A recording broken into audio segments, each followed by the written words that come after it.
Hay más de 3 millones de documentos del caso de Jeffrey Epstein que ya fueron liberados y en Estados Unidos solamente 2 personas han sido acusadas. Dejen que esa cifra les caiga encima por un momento, por un segundo. 3 millones de papeles y solo 2 nombres. Pero eso no es lo peor. Porque en unos minutos les voy a contar sobre una muerte esta misma semana que le viene como anillo al dedo a más de un poderoso. Y piensen esto ustedes con calma. ¿Cómo puede haber 3 millones de documentos y apenas 2 acusados? Para empezar a entender esa aritmética, bueno, que no cuadra, una aritmética absurda, hay que ir a la Fiscalía General de Estados Unidos, donde tenemos a un señor llamado Todd Blanche, que antes era el abogado personal de Donald Trump, y ahora resulta que es el que decide qué se investiga y qué se archiva del caso de Jeffrey Epstein. O sea, piensen en eso con calma. El abogado personal del presidente pasa a ser el fiscal que revisa los papeles donde aparece el nombre del presidente o de su antiguo cliente. Y ustedes ya se imaginan cómo termina esa película. Hace unos días, una jueza federal le ordenó al gobierno de Donald Trump entregarle en cámara, o sea, directo al juez, sin filtro, ciertas categorías de los archivos Epstein. Y quien viene ganando esa batalla en corte, mis amigos, es la abogada que ustedes ven en pantalla, Katie Fang, de Midas Touch Network, que lleva meses dándole pelea legal al gobierno de Donald Trump para que suelten los documentos completos. Ahora, no nos digamos mentiras, esto no es que el gobierno pues se le esté complicando la investigación. Yo creo que aquí no hay ninguna complicación. Lo que hay es una decisión de que ciertos nombres, los nombres correctos, los poderosos, no salgan a la luz mientras Donald Trump pues, siga ahí sentado en esa oficina oval. Claro, agreguémosle a eso también, mientras el fiscal general le deba su carrera al hombre cuyos amigos aparecen ahí en esos documentos. Y mientras en Washington archivan carpetas y ganan tiempo, en Europa, esta misma semana, bueno, alguien que sabía demasiado pasó a mejor vida. El hombre que durante décadas le consiguió niñas a Jeffrey Epstein, a Jean-Luc Brunel y a Gerard Marie, acaba de morir. Bueno, murió hace una semana y las autoridades francesas pues nunca alcanzaron a hablar con él. Su nombre era Daniel Siat y si ustedes no lo conocían hasta hoy, bueno, tranquilos, así funciona esto. Los que ejecutan nunca son tan famosos como los que dan la orden. Siat era el cazatalentos, el reclutador, el que iba por el mundo prometiéndoles a niñas, muchas de ellas menores de edad, una carrera en el mundo del modelaje y de ahí pues las entregaba directo a la maquinaria de Jeffrey Epstein y compañía. Y aquí viene lo que de verdad debería inquietarlos. Mientras Inglaterra anuncia con bombos y platillos que va a extraditar a los hermanos Tate para que enfrenten decenas de cargos de trata y abuso, en Francia el hombre clave para destapar toda esta red se les murió sin que nadie lo interrogara. ¡Qué belleza! ¿Eh? O sea, piensen en la secuencia. Años de investigaciones a medias, países prometiendo que esta vez sí iban a llegar al fondo, y justo cuando uno de los eslabones más importantes todavía estaba vivo para contarlo todo, se apaga la luz. Yo no estoy diciendo que aquí hay una mano negra, lo que sí les digo es que, bueno, la casualidad en este caso pues le hace un favor enorme a mucha gente poderosa. Yo me imagino más de un abogado en sus círculos enterándose de la noticia y respirando aliviado como quien se saca un peso de encima sin haber movido un solo dedo. Yo no sé, ¿por qué será que el patrón se repite siempre igual? El que sabe demasiado o desaparece o muere, o no recuerda nada cuando por fin lo sientan ahí frente a un juez. Y yo me pregunto cuántos Daniel Sean más existen allá afuera, todavía vivos, todavía callados, escondidos, esperando a que alguien les toque la puerta. Bueno, lo que viene ahora es todavía más grave. Hay una sola organización que lleva años sola, completamente sola, peleando, porque este caso pues no se quede enterrado.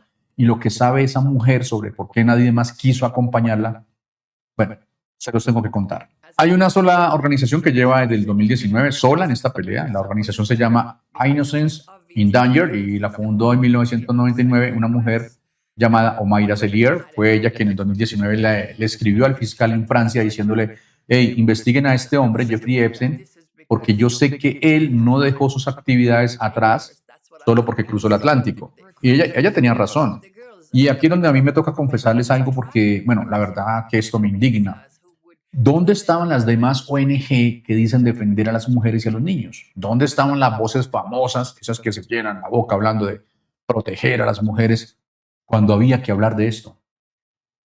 Celier, la que ustedes ven ahí en pantalla, ya lo dijo tal cual, 6 años sola, sin que ni siquiera las organizaciones hermanas se sumaran. Claro, resulta más fácil hacer campaña bonita en redes sociales que meterse con hombres que tienen abogados carísimos y amigos en el poder. A ver, cuando uno mira todo esto, mis amigos, pues uno entiende que la valentía cuando hay dinero de por medio se vuelve escasa. Y aquí llegamos al dato que a mí me dejó frío de esa entrevista. Según la revista francesa Society, que no es cualquier tabloide, es una publicación seria, cuando las autoridades francesas investigaban a Jean-Luc Brunel, pidieron acceso a unos contenedores llenos de documentos que él tenía guardados. Documentos que, según se dice, servían para chantajear a otra gente. Estados Unidos nunca le respondió, nunca entregó esa información. ¿Saben lo que eso significa? Que en algún lugar todavía puede existir material que involucra gente que camina libre hoy y que un país entero le pidió a Estados Unidos esa información y jamás obtuvo respuesta. Ese silencio no es burocracia, es protección. Bueno, si esto le parece grave, esperen a que les cuente lo que Francia sí tiene y que en Estados Unidos ni siquiera existe. Un juez con el poder de perseguir esta red hasta donde haga falta. El problema es que todavía nadie le ha puesto nombre a ese juez. En Francia existe una figura que en Estados Unidos ni siquiera imaginan, un juez con poder para perseguir a cualquiera sin que nadie se lo impida. Se llama el juez de instrucción y ese señor o señora, bueno, tiene una autoridad que en Estados Unidos ningún fiscal tiene. Puede citar, interrogar, ordenar allanamientos y perseguir el hilo de una red criminal hasta donde lo lleve, o sea, sin quedarse encerrado en un solo nombre. Bueno, según lo que estuve investigando, ese mismo modelo o juez de instrucción también existe en España, en Bélgica. O sea, si a este juez le toca el caso Gerald Marín y el hilo lo lleva hasta Ghislaine Maxwell, él puede seguir tirando de esa cuerda. Nadie se lo va a impedir. Aquí, en cambio, pues cada fiscal se queda pegado a su casillero y ya vimos cómo terminó eso con Todd Blanche. Miren, aquí es donde Omaira Celier hace las preguntas que a mí me parecen tan básicas, tan obvias, que da vergüenza que nadie las haya respondido todavía. ¿Por qué el apartamento de Jeffrey Epstein en París no se registró hasta el 23 de septiembre del 2019? ¿Qué materiales incautaron? ¿Cómo se clasificaron? ¿Qué líneas de investigación sobre terceros estaban abiertas cuando murió Jean-Luc Brunel? Miren, si un juez de instrucción de Francia o España leen esa lista de preguntas, se quedan horrorizados, porque son preguntas de manual, son preguntas básicas, no hay que ser detective para hacerlas. Lo que pasa es que nadie las quiere contestar. Bueno, aquí viene lo que de verdad me saca más ganas de las que ya tengo. Todavía a estas alturas Francia no ha nombrado a ese juez investigador para este caso. ¿Por qué? Bueno, porque según cuentan, en agosto en Francia la justicia se toma vacaciones, sí, como lo oyen. Mientras en Estados Unidos un fiscal general protege a su antiguo cliente, a su antiguo jefe, archivando carpetas. En Francia la excusa es que el país entero se va de vacaciones en agosto. Lo que viene ahora es la parte que más les va a poner los pelos de punta, cuando uno junta todos los nombres. Jeffrey Epstein, Jean-Luc Brunel, John Casablancas, Gerald Marie. Bueno, se da cuenta de que estos no fueron hombres actuando por separado, fue una sola maquinaria, funcionando durante 30 años, a plena vista de todo el mundo. Esos 4 personajes que les nombré anteriormente dirigían agencias de modelaje gigantescas, de esas que uno ve en las revistas, en las pasarelas, en las alfombras rojas. Y resulta que detrás de ese glamour pues había un mismo modus operandi, repetido una y otra vez. Le prometían a niñas, muchas menores de edad, como lo dije al inicio, muchas de países pobres, una carrera de ensueño, las traían con visas, las instalaban en apartamentos y ahí empezaba el verdadero negocio. Les controlaban el dinero, las dejaban sin cómo pagar la renta, sin a dónde ir y ahí quedaban atrapadas. Nada de esto era improvisado, nada. Esto era un sistema con reclutadores como Daniel Siad, con agencias que servían de fachada y con un grupo de hombres que se pasaban a las mismas víctimas entre ellos, como si fuera mercancía. Miren, aquí viene un dato que me revienta la cabeza. Modelos denunciaron todo esto en 1988 y otra vez lo denunciaron en 1996 y otra vez en el 2000 y otra vez lo volvieron a denunciar en el 2001. O sea, llevan más de 35 años contándolo y en todo ese tiempo prácticamente ninguna investigación seria. Mientras hombres millonarios seguían ahí en sus fiestas de gala, en sus pasarelas, brindando y pensando tranquilos, Esto ya lo denunciaron antes y no pasó nada. Y tenían razón, no pasó nada. ¿Ustedes saben lo que eso significa? Que las marcas de moda, las mismas que hoy se llenan la boca hablando de empoderamiento femenino, se lucraron durante décadas del trabajo de esas mismas modelos sin preguntarse jamás qué les pasaba a ellas fuera de la pasarela. Miren, aquí es donde el asunto se pone todavía más indignante, porque una de esas piezas de la maquinaria es Ghislaine Maxwell. Maxwell está presa hoy en Estados Unidos, pero cuando yo digo presa, mis amigos, no significa que haya pagado por todo lo que hizo. Y eso precisamente es lo que viene ahora. Bueno, Ghislaine Maxwell está presa en Estados Unidos, en una cárcel de mínima seguridad. Sí, el que la trasladó fue Todd Blanche, como si ella estuviera en un gran spa, protegida por Estados Unidos. Y digo protegida sin ningún problema porque, piénsenlo conmigo, Maxwell está condenada por tráfico de personas. Pero ¿a quién traficó según la versión oficial? A nadie. Porque en 3 años de proceso, ni un solo cliente, ni un solo nombre de los que se beneficiaron de esa red ha sido hecho público. María Celier lo pregunta con una claridad que a mí me da hasta pena que tenga que preguntarlo. Después de más de 1.500 días de detención de Maxwell, ¿cómo es posible que no haya un solo nombre de cliente conocido? Bueno, por eso Francia se está moviendo para pedir su extradición, porque Maxwell es ciudadana francesa. ¿Y por qué en Francia, a diferencia de Estados Unidos, sí nombran a ese juez investigador? Ese juez sí puede ir y tirar del hilo hasta donde haga falta, sin que Todd Blanche ni nadie de su departamento de justicia tenga la más mínima injerencia.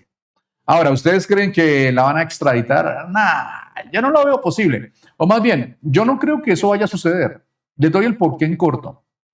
Estados Unidos no va a entregar a la única persona viva que conoce cada nombre de esa lista de clientes. Maxwell presa en Estados Unidos es una garantía de silencio.